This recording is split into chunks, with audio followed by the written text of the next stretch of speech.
Alam nyo ba na muntik nang magtapos ang istorya ni Ipo sa arc na ito? At dito din naganap ang isa sa pinaka-crucial na desisyon kung bakit nagtungo sa world stage ang ating bida. Ating balikan kung ano-ano ba ang naging turning point sa Scratch J arc ng Hajime no Ippo. Dahil sa pasasalamat sa kanyang mga magulang, naisipan ni Ippo na magretiro na pagkatapos ng susunod niyang laban upang asikasuhin ang negosyo ng pamilya at hindi na mag-alala ang kanyang ina. Para sa kanya, ang pakikipagtuos kay Miyata ang magiging huli niyang propesyonal na laban upang mahanap ang sagot sa matagal na niyang tanong. Nang magkita ang dalawa, napansin ni Ippo ang mga balot sa kamao ni Miyata at sinabing handa siyang maghintay hanggang sa gumaling ito para makalaban sa pinakamagandang kondisyon.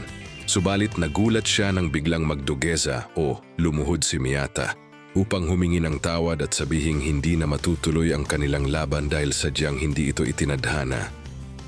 Iniwan ni Miyata ang naguguluhang si Ippo na nanatiling nakaluhod sa labis na kalungkutan habang inaalala ang mga pinagdaanan nilang dalawa.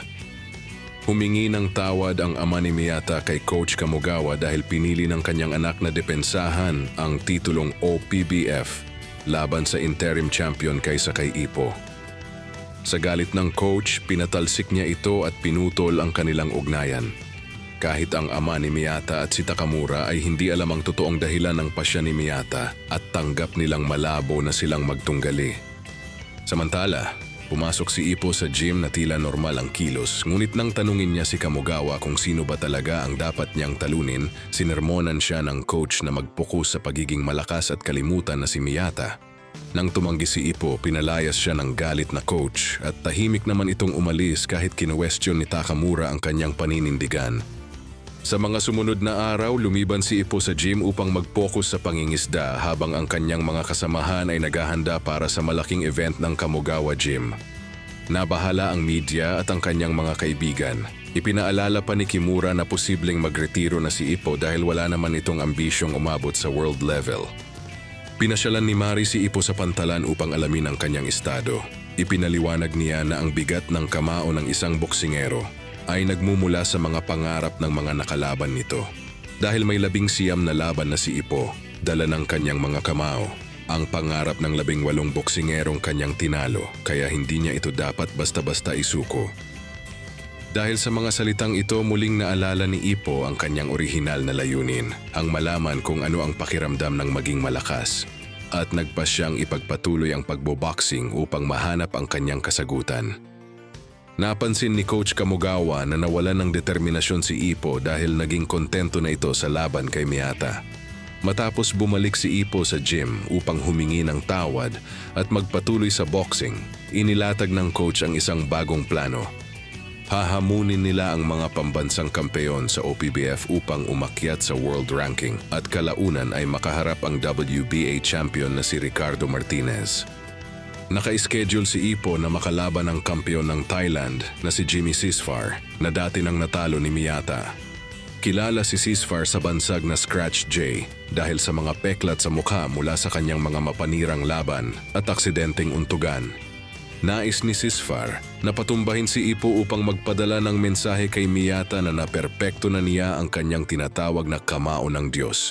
Isang teknik na hinangad niya matapos siyang mapabagsak ng counter ni Miyata. Sa weigh-in, napansin ng reporter na si Fuji na kakaiba ang kilos ni Sisfar na tila may sintomas ng pagiging punch drunk. Bagamat kapos sa panahon ang Kamogawa Gym para pag-aralan ng kalaban, nahulaan na agad ng coach na isang agresibong infighter si Sisfar base pa lamang sa mga peklat nito kaya handa silang harapin ang estilo nito. Mabilis ang shoutout pala sa mga nag-comment noong Bleach and Slam Dunk videos natin. Take care po and God bless. Kinaumagahan sa Korakuen Hall habang lumalabas si Ippo mula sa kanyang waiting room, naiisip niya na gagamitin niya ang labang ito bilang mensahe kay Miyata na tatahakin na nila ang magkaibang landas simula sa laban niyang ito kay Sisfar. Sa ring bago magsimula, pinagsabihan ni Kamogawa si Ippo na huwag hayaang mag-alab si Sisfar at magpatuloy lang sa pagsulong.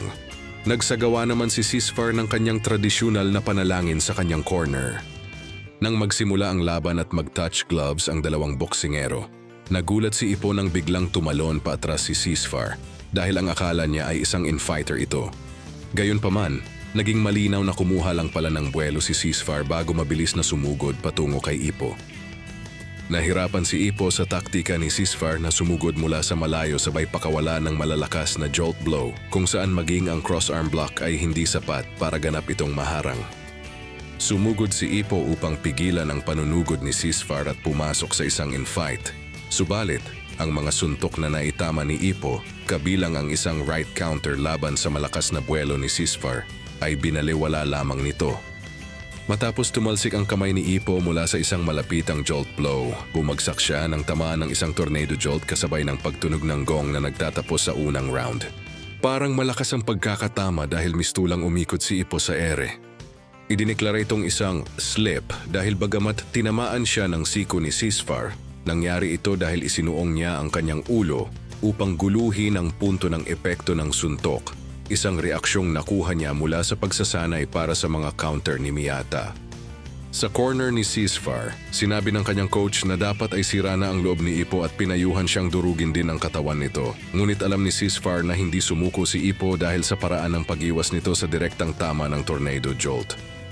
Sa corner naman ni Ippo, sinabi sa kanya ni Kamogawa na wala sa kanya ang karaniwang bentahe sa malapitang laban, ngunit mayroon na lamang isang bagay na maaari niyang gawin. Sa ikalawang round, sinunod ni Ippo ang payo at ginawa ang tanging kayang gawin, ang sumulong. Nakatama ng mga suntok si Ippo, ngunit hindi ito sapat dahil nang mapagtanto niyang kayang magpakawala ni Ceasefire ng sunod-sunod na may buong lakas na suntok, natamaan siya at nawala ng malay sa maikling sandali. Nagsimulang mawalan ng pag-asa si Ippo at nagpakawala ng mga walang ganang suntok dahil hindi niya inaasahan ang paulit-ulit at malalakas na banat. Natamaan muli siya ng isa pang malakas na suntok at bahagya na lang nasalo ang sariling pagkahulog habang naglalabasan ang mga pasa sa kanyang mga balikat dahil pilit niyang pinatatamaan doon ang mga suntok ni Ceasefire upang mabawasan ang lakas nito. Nagkaroon ng sabay na pagpapalitan ng suntok sina Ippo at Ceasefire kung saan mas matindi ang naging pinsala kay Ippo. Habang umuulaslas si Ippo pababa sa sulok dahil sa pinsala ng palitang iyon, tatamain pa sana siya ni Ceasefire ng isa pang suntok. Subalit tumunog ang gong na nagtatapos sa ikalawang round at nasalba ang tuluyang pagbagsak ni Ippo dahil sa maagap na pagpasok ni Yagi dala ang upuan. Sa corner ni Ceasefire, nagulat ang coach na nakipagsabayan si Ippo sa dual exchange. Dahil napansin nitong laging napapaatras si Ippo na siyang nagpapahirap kay Ceasefire na tumama ng huling patumbang suntok, sinabihan niya si Ceasefire na kailangang makorner si Ippo upang tapusin ito. Napansin naman ni Ippo na napigil niya ang pagsugod ni Ceasefire matapos ang dual exchange at naniwalang ito na lamang ang tanging paraan na sinang-ayunan naman ni Kamogawa. Sa hanay ng mga manonood, ipinaliwanag ni Takamura sa mga kasamahan niya sa gym na parang larong bato-bato pick ang laban ni Ceasefire at Ippo na parehong bato at kailangang ibato ni Ippo ang kanyang bato ng mas matigas kaysa kay Ceasefire upang manalo. Sa ikatlong round, nagkaroon muli ng mga dual exchange at palitan ng suntok sina Ippo at Ceasefire sa gitna ng ring, kung saan iba ang paraan ng pagpapakawala ni Ippo ng mga suntok kumpara sa jolt blow na nagdulot ng mas malaking pinsala kay Ceasefire kaysa sa mga karaniwang suntok ni Ippo. Matapos ang ikatlong round, sa kanyang corner, nagpasya si Ceasefire na hindi na siya magpipigil at kikitilin na ang kinabukasan ni Ippo dahil hindi pa siya sumusuko sa entablado ng mundo na pinatutunayan ng kanyang mga peklat. Sa kabilang panig, inutusan ni Kamogawa si Ippo na gumamit ng mga uppercut sa halip ng mga left at right hook tulad ni Ceasefire upang mabago ang ritmo ng laban. Sa ika-4 na round, matapos ang mahabang palitan ng suntok ng dalawa, sinubukan ni Ippo na magpakawala ng isang uppercut matapos ang isang hook.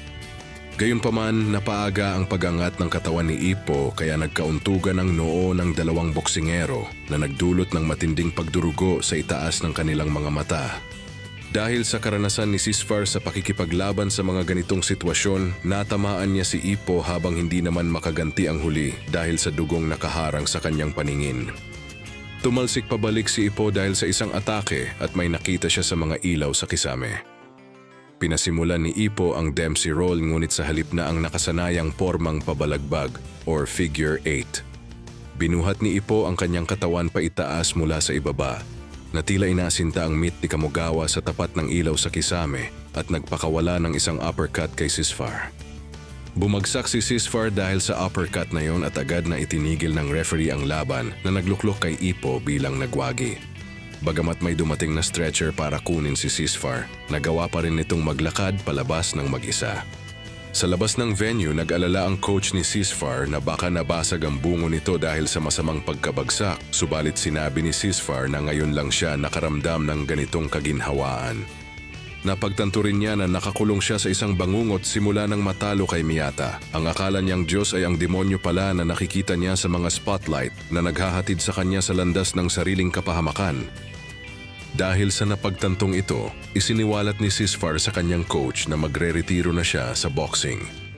Naniwala naman ang coach na may Diyos nga sa ibabaw ng ring matapos mapagtantong maaaring isang Diyos ang nagsabi kay Sisfar na patungo siya sa kapahamakan. Subalit naniniwala rin siya na ang Diyos na nagsabi kay Ipo na magpatuloy sa pakikipaglaban ay tiyak na may malupit na mukha. Pinagalitan naman ni Kamogawa si Ipo dahil nagpatangay ito sa estilo ni Sisfar at puro hook lang ang ipinakita. Hinulaan naman ni Takamura na kung makokontrol at maipakakawala ng malaya ni Ipo ang uppercut na ipinanalo nito, maaari niya itong isama sa pabalagbag na galaw ng Dempsey Roll para maging isang perpektong freeform at mabilis na kombinasyon. Inisip ni Takamura na hindi lamang ito magiging isang sandata laban kay Miyata, sabay tanong sa sarili kung gaano kalayo sa hinaharap ang tinitingnan ni Kamogawa. Sa labas ng venue, nagmuni-muni si Kamogawa kung paano nagbubunga ang mga sakripisyo sa pagtatago ng Dempsey Roll at ang araw-araw na pagsisikap ni Ipo at ang kaluwalhati ang nakikita niya sa malayo ay maaaring maging malinaw na. Nagmuni-muni rin si Ipo na humiwalay na siya sa landas ni Miyata upang mahanap ang kanyang sariling kasagutan kung ano nga ba ang kahulugan ng pagiging malakas.